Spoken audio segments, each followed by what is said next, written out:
El Hospital del Tórax no es solo un edificio en ruinas, es un testigo mudo de una época de dolor en Cataluña.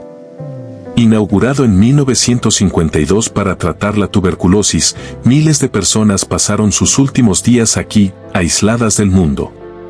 La noche había caído sobre Terrassa con una densidad extraña, como si el aire mismo se hubiera vuelto pesado. El antiguo Hospital del Tórax se alzaba en la colina, oscuro y silencioso, recortado contra un cielo sin estrellas. Sus ventanas rotas parecían ojos vacíos observando a cualquiera que se atreviera a acercarse. Nadie caminaba por allí después del anochecer, y no era por casualidad. El lugar llevaba décadas abandonado, pero jamás había dejado de estar habitado. Dicen que el hospital fue construido para curar, para devolver la respiración a quienes la perdían lentamente. Tuberculosis, enfermedades pulmonares, largos tratamientos y despedidas silenciosas. Pero también dicen que muchos no se fueron nunca. Que el dolor, el miedo y la muerte se quedaron atrapados entre aquellas paredes, filtrándose con los años en cada pasillo, en cada habitación, en cada escalera que cruje incluso cuando nadie la pisa.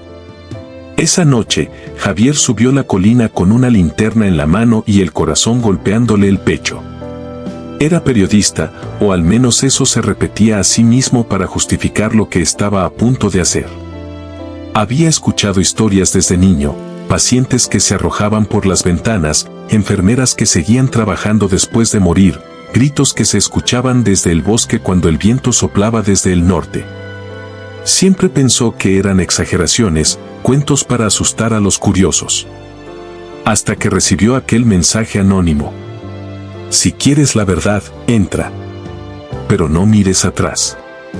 El portón principal estaba abierto, torcido, como si alguien lo hubiera forzado años atrás y nadie se hubiera molestado en cerrarlo. Javier cruzó el umbral y el aire cambió de inmediato. Un olor viejo, húmedo, mezclado con algo metálico, le llenó la nariz. La linterna iluminó un vestíbulo amplio, cubierto de polvo, con restos de camillas oxidadas y papeles amarillentos esparcidos por el suelo. Cada paso resonaba demasiado fuerte, como si el edificio escuchara. Avanzó despacio, tratando de controlar su respiración. En la pared, aún se distinguían números pintados sobre las puertas de las habitaciones. Algunas estaban abiertas, otras cerradas. De repente, un ruido seco sonó al fondo del pasillo. Javier se detuvo. Apagó la linterna por un segundo, conteniendo el aliento. El silencio regresó, pero no era un silencio vacío. Era expectante. Siguió caminando, y a medida que se adentraba, la temperatura descendía. En una de las habitaciones encontró una cama metálica aún en su lugar. Sobre el colchón roto había marcas oscuras, como si alguien hubiera sangrado allí. Cuando apuntó con la linterna, creyó ver una sombra moverse junto a la pared. Giró rápido, pero no había nada. Solo la sensación incómoda de no estar solo. Subió las escaleras al segundo piso. Cada peldaño crujía, y en algún punto creyó escuchar pasos sincronizados con los suyos, un eco que no le pertenecía. Se detuvo.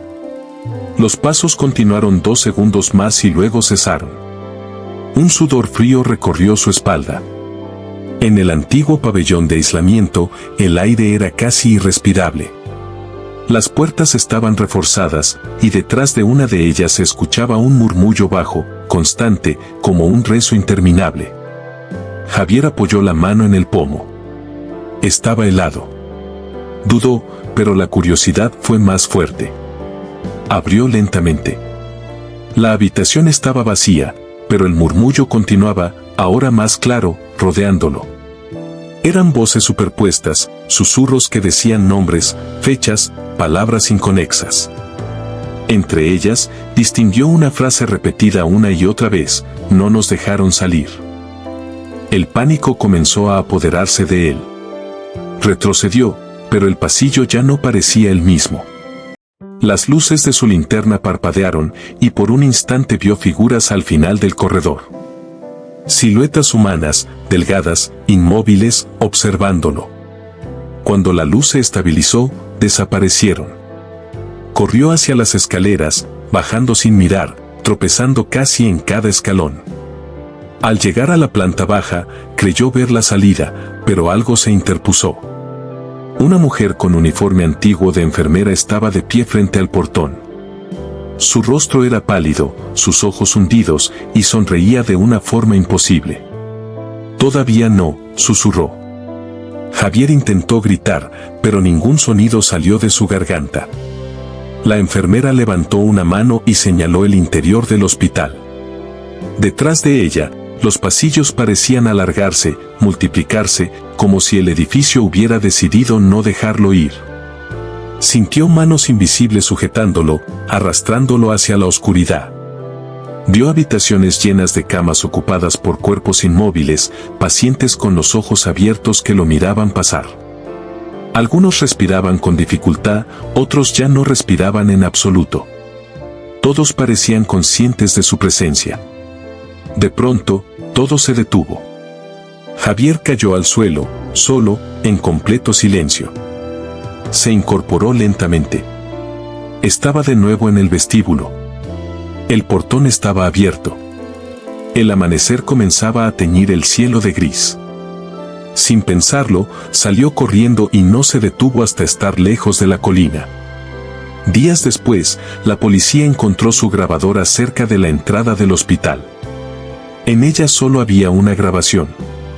Se escuchaba la respiración agitada de Javier, seguida de un murmullo lejano y una última frase, pronunciada con voz quebrada. El hospital no está abandonado. Nunca lo estuvo. Desde entonces, algunos aseguran que, por las noches, se ve una figura más caminando por los pasillos del Hospital del Tórax. Un hombre con una linterna, buscando una salida que ya no existe.